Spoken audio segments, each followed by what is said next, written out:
I'm Marilee Caruso. It's Monday, June 22nd. Today, battling shrinkflation. We've recognized the importance of this piece, and we want to ensure that Manitobans benefit from that across the province, no matter where they get their groceries. How the Manitoba government is targeting unfair practices at some grocery stores. Also today, an upended evening. How a Winnipeg gas leak led to several homes having to be evacuated. Plus, a noteworthy nomination. Why the Prime Minister is tapping the province's Chief Justice for a supreme honor.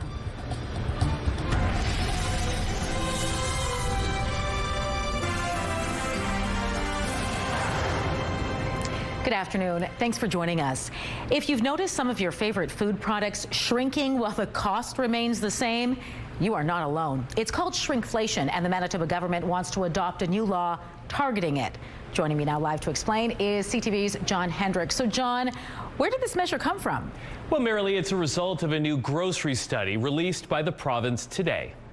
Now, the study was conducted with input from researchers, community partners, producers, and retailers, and is the first of its kind in Canada. And it includes an analysis of grocery pricing in Manitoba. Some of the measures that it's implementing to combat shrinkflation includes requiring the unit price per item be displayed at the grocery store, so the shoppers are aware of what they're getting and for how much. And it's intended to increase transparency at the grocery store. I think we see some of the major grocery retailers who are already, doing this kind of practice, offering visibility there. But what we're saying through this study is we've recognized the importance of this piece, and we want to ensure that Manitobans benefit from that across the province, no matter where they get their groceries. Meantime, the government also announced that it'll put $2.5 million towards Harvest Manitoba's Food Transformation Center, where leftover food from farms and grocery stores will be sent there to reduce waste. And there's an additional pledge to support a downtown grocery store. John, will these measures bring down prices? You know, that really depends on who you talk to, Marilee. Some say that this won't have any impact at all. CTV's Jeff Keel has reaction from the grocery industry and shoppers coming up tonight on CTV News at 6. Looking forward to that. Thanks, John. A gas leak Sunday in Winnipeg's West End prompted the evacuation of several homes in the area.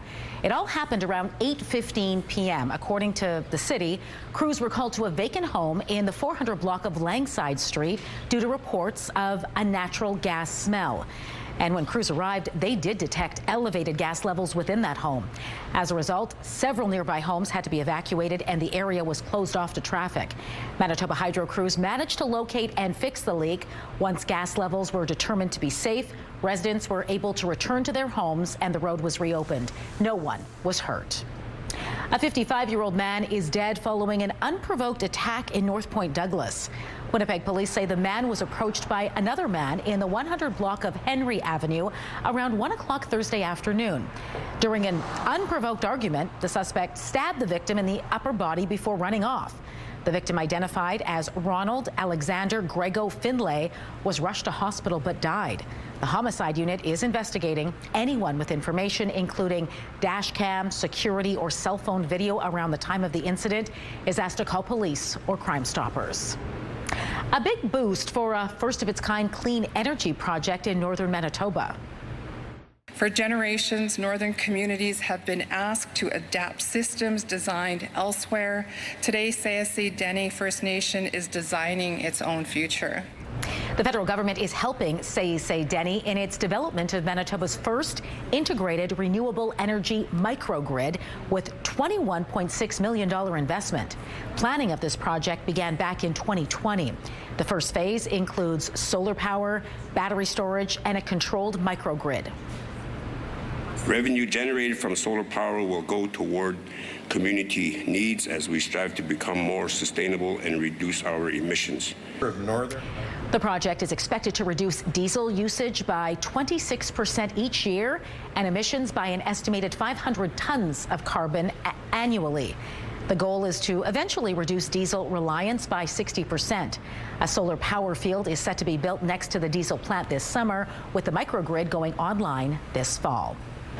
The Prime Minister has tapped Manitoba's Chief Justice to the highest court in the country. Glenn Joyal has been nominated to fill the vacancy on the Supreme Court of Canada. Prime Minister Mark Carney says Joyal has demonstrated the integrity, experience, and judgment required of the Supreme Court.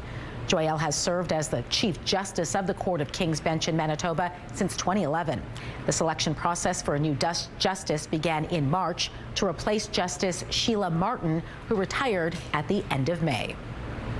The Manitoba Marathon took over Winnipeg Sunday. As long as we can run, we will do this every year. Every year. A record 14,000 runners left Princess Auto Stadium Sunday morning. They participated in races of several different lengths, including a full marathon, half, relay, 10K, and 5K. Several stations were also set up along the race course to cheer on the participants. Calgary-based Nageso Tous was the first to cross the finish line after just 2 hours, 18 minutes, and 50 seconds. Pretty impressive. Congratulations to everyone who took part. Weather was pretty good for Father's Day and for those marathon runners, Colleen. Well, I just have to say, too, that first gentleman, it looked like his time was 3 hours, 35 minutes, and he still could jump up in the air to take a photo. That is impressive, It really is. So, everyone who takes on that race, no matter what length you run, it really is an impressive feat. Not so impressive is the weather that's on the way. Environment Canada has issued a special weather statement for much of southwestern and south central Manitoba, right up to Winnipeg's doorstep.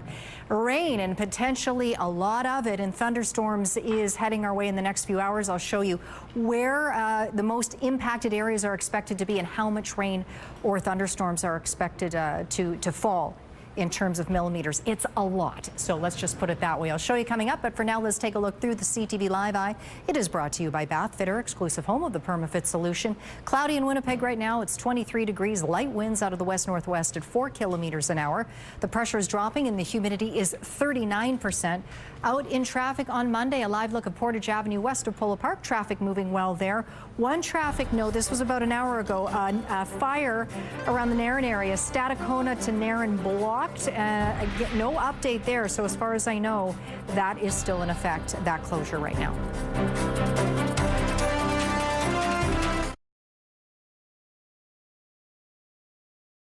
Get Winnipeg's top stories, breaking news alerts, and watch live. Download the CTV News app. Inflation hit an annualized rate of 3.2% in May, the highest it's been in 2 years. BNN Bloomberg's Marilla Fernandez has more. The big reason is still gas prices, which in May spiked 33% year over year. The Iran conflict also led to higher jet fuel costs, which showed up in May. And then there were groceries. The cost of fresh vegetables rose 9%, with a big move up for tomatoes. The price of fresh fruit also moved up over 5%. The memory chip shortages also put pressure on the prices of computer equipment and supplies. Here are the closing numbers for the day. The Canadian dollar's up to 70.62. West Texas Intermediate down to 74.82. Western Canadian Select up 15 cents to 62.45. And the TSX gained 144 points today. Those are your business headlines. I'm Marilla Fernandez. One person is dead and another seriously injured after a car rolled into a ditch in the RM of Oakview. It happened Saturday afternoon just after 4:30 p.m. on Highway 24. Police say a westbound vehicle hit the gravel shoulder. The driver then overcorrected, crossed both lanes, and rolled into a ditch. A 35-year-old man who was found inside the car died from his injuries. A 39-year-old man who was ejected from the vehicle was taken to hospital. He's suffering from serious but non-life-threatening injuries. The cause of the crash is under investigation. This might be my favorite place in the garden center simply because of the color and the way it makes you feel when you're here. Carla's joining me again from St. Mary's Nursery and Garden Center. What are we learning now, Carla? Well, we were joking around and we were talking about pinching. And I'll pinch you, but deadheading. And deadheading is... We won't do that either to me. No. Deadheading is sort of the terminology of how do I maintain my plants so that they keep growing all season? And we want to encourage you because, the number one thing that I always get is after a few weeks when people come back, they'll look at it because they like to visit us. And they go, how come my flowers aren't as big as when I bought them? Two questions. You have to make sure you're watering well. Right? Keep this consistency on the watering. And another one is, are you feeding your plants? just like you need to feed yourself energy and food and nutrients, your trees need it too, but your flowers, because they're giving you so much of the portion. But the other hint of it is the deadheading portion of it. Now, on geraniums and that, where you're seeing the deadheading, you can see how one flower here is completely finished, right? And what we want to do is, geraniums are really easy. You follow them back to the main stem, and maybe if I can open it up here, Kenny can show you. We follow it right back to the stem on the basis of it. You follow where the flowers is, and you just give it a little bit of a snap and a twist on the bottom. It comes off. There's a little piece that I left, so I'm going to go right down to the end. And if I leave this portion of it, sorry, I snapped it earlier, because if I left this stem of that portion still existing, the plant knows to remove it. So what they'll do is you'll end up with these little wooden sticks everywhere. Oh, okay. Okay. So we want to remove, and it depends on where you are. Like some of them are half finished, but it still gives you the concept that there's a lot of blooms. But specifically with geraniums and other plants, you can see where the plant is growing. I call it sort of the lead growth that's on here. So if we start back here, I'm going to follow my finger, and you can see where it continually goes to almost like a straight driving line. This is where the next branch of growth is going to be. So on 1/3 of the plant, I'm going to take my scissors, I'm going to pinch it back, and you'll see where it's cut off. Basically, I'm saying I don't want you to grow longer. I want you to start filling up and creating more branches below. Because then you'll have like a wonky looking one? Well, if you let it go too long. Yes, it will go wonky, but what also happens is all this growth is going to get heavy weighted, and all of a sudden they collapse or they open up in the core. So we don't want that. Now, on something like this where it's all mass that's on through it, you're going to say, how do I take out? Well, 1/3 of it should come out, and so on 1/3 of it, I might just lightly go along, and again, follow those leads and take 1/3 of some of the tips off to remove it. It just causes it to be nice and bushy and full. Now, what you should be feeding it with is there's annual and perennial food, which is a granular food fertilizer that you can put in.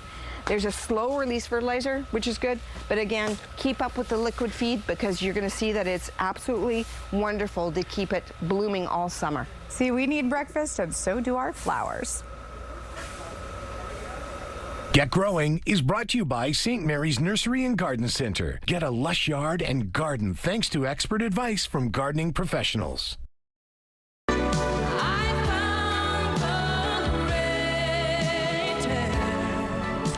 Remembering a music icon, how Clive Davis's legacy lives on. Those details next in Spotlight. Have a news tip? When you see news happening, let CTV News Winnipeg know. Text your tips, pictures, and videos to 10400. That's 10400. Message and data rates may apply.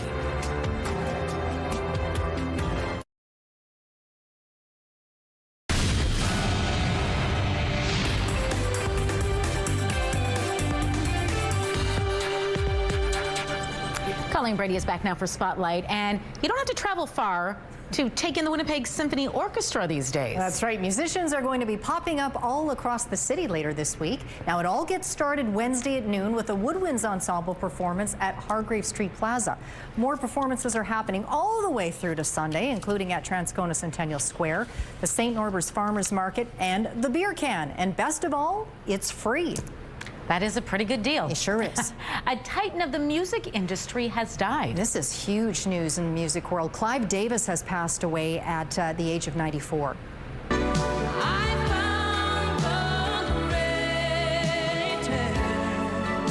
Davis guided the careers of Whitney Houston, Barry Manilow, and Aretha Franklin, just to name a few. He started his career at Columbia Records, rising to become a household name in the music business. His last position was Chief Creative Officer for Sony Music Entertainment. Davis had been hospitalized recently with respiratory problems. Moviegoers, it seems, were in the mood to play this weekend. They sure were. The newest Toy Story movie, there you go. It scored big at the weekend box office. Bonnie needs help from someone at least from the same century. So long, toys. More than 30 years after the first title in the franchise, Toy Story 5 brought in $160 million U.S. across North America. That's the biggest opening weekend for any movie so far this year. Steven Spielberg's Disclosure Day slid to second with $17 million in ticket sales, and Obsession refused to let go of its spot on the podium, finishing third with $14.2 million. Morgan Freeman is really known for his iconic voice, so this next venture kind of makes sense, I guess. Yeah, I think so. The Oscar-winning actor is making his mark on the music world. Welcome to our symphonic blues experience. Freeman produces and narrates the album titled Morgan Freeman's Symphonic Blues Experience. It includes a dozen tracks that combine blues and orchestral music, charting the genre across the decades. It's due for release August 7th. Looks good. Sure does. Thanks, Colleen. You're welcome. Coming up tonight on your primetime lineup, Sullivan's Crossing starts things off at 7, and American Ninja Warrior is on at 8. It's all right here tonight on CTV. A look at Confusion Corner, 23 degrees. Traffic appears to be moving well from what we can see there. That fire I mentioned earlier that had that area around Nairn Stadacona closed, well, that's been reopened to traffic in all directions there. Right now in the city, light winds, and it is 23 degrees.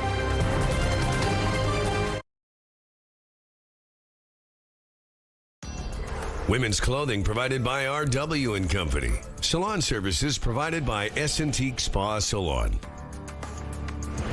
South of the border, TSA is reminding people traveling that they can't travel with, get this, big containers of ranch dressing.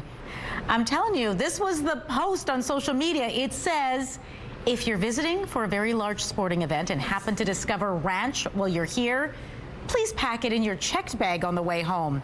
Some experts in the comments are advising people who are traveling only with a carry-on to buy powdered ranch packets instead.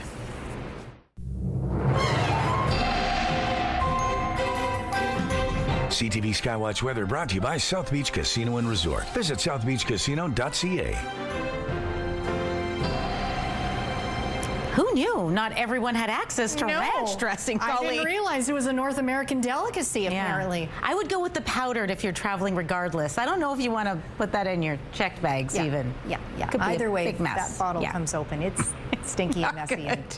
No. All bad things. Yes. Yeah. And you're tracking some bad weather, I guess you could well, say. bad things. Goodness knows we've already been soaked in parts of southern Manitoba over the last couple of weeks. It is going to happen again. We are already seeing rain showers moving across southern Manitoba. And we have a special weather statement that's been issued by Environment and Climate Change Canada for areas like right from the southwest corner where we have some thunderstorms firing off now, right through Brandon, north of Dauphin, east to Portage La Prairie, and down south to Winkler, right up to Winnipeg's doorstep. With this low pressure system that's already starting to bring showers, look for those showers and outright rain to continue overnight and throughout the day on Tuesday. Thunderstorms are quite likely, and we could see anywhere from 15 to 50 millimeters of rain depending on where you are. It looks like at this point the heavier rainfall amounts will be further into the southwest, but I'll have an update on that coming up on CTV News at 6, but just brace yourself for that. Here's a look at the current rain that's moving to the south of Portage La Prairie. Looks like Portage is right on the north end of it. We could see some of that make its way into Winnipeg yet. Drier, but pockets of showers popping up in northwestern Ontario. Meanwhile, the northern half of the province clear as we move into Monday evening, but here comes the advance of that low pressure system, and look how heavy that rain is there in that stretch, in that line of rain showers. It's not just showers, it's outright rain when you see that green turn to orange and yellow. When we get into the day ahead tomorrow, you see that rain spreads across the southeast, including into Winnipeg. So we're not under that statement, not under that weather alert, but we will see showers and maybe even thunderstorms here in the city. By the time we get into the overnight hours, that rain will likely to continue across much of the south, but by the time we get into a little further into Wednesday morning, it will be closer to the international border where you may still be contending with some showers. Then we get into the night ahead. Not then, I guess we jump back in time to tonight. First, 14 is our low tonight, again, with rain or showers possible. You saw that there on the radar, advancing through the Portage La Prairie area now. heading straight for Winnipeg. Winds out of the southeast at 10 kilometers an hour. Tomorrow, though, is when we'll see more of the rain, the showers, maybe even the thunderstorms. 18 is our cool high tomorrow. Winds picking up out of the southeast at 30 with wind gusts up to 50 kilometers an hour. The UV index for Tuesday is 3 or moderate for Winnipeg. And then as we get into the long range, mix of sun and cloud by Wednesday, 22 degrees. And then Thursday is the day that comes traditionally after Wednesday. Isn't that the case? Chance of thunderstorms there. And again on Friday, both days, also similar temperatures, 24 degrees. 24 Saturday, mostly cloudy by the looks of it. Showers or thunderstorms look likely again on Sunday with a high of just 21 degrees. Let's take a look at our first weather photo. It is a beautiful one. Nice reflection there on the water. That was out at Bird River. That photo is from Tanya. And this next one is a lovely one too. You see that rainbow there coming out by the looks of it out of the Canadian Museum for Human Rights here in Winnipeg. That photo is from Audra. Email us yours to winnipegweather@ctv.ca. Skywatch Weather Pick of the Day brought to you by Provivo, Winnipeg's first and only longevity medicine clinic. Redefining health, performance, and aesthetics. Provivo.com. Transcona's CN 2747 celebrated its 100th anniversary over the weekend. 2, 3, Officially, the historic steam locomotive turned 100 years old back in April, but Transcona Museum decided to wait and throw the celebration during summer when the weather's better. And that's exactly what happened. There was face painting, a community barbecue, and much more. It all took over Rotary Heritage Park on Saturday for the big party. The museum's curator thanked the community for supporting all of the preservation work. It was the first steam locomotive built by CN in Western Canada, and it was the first of 33 steam locomotives built here in Transcona. So very special to the community, but also it was donated to Transcona by CN, donated to the Kiwanis Club as a representative of the importance of the railway to the community. So the fact that we still have it, the fact that we've been working hard to repair it, to preserve it for future generations, I think that means a lot. The museum says it plans to keep working on it so that it can be here for its 200th anniversary as well. Sure looks sharp. It does. It looks great. Yeah, good job by everybody that helped bring it back to its glory. It's a real gem to still have here to see for ourselves in the community. That's right. All right, that does it for us this hour. Don't go farther. We're back at 6 o'clock with much more local news. Hope to see you then.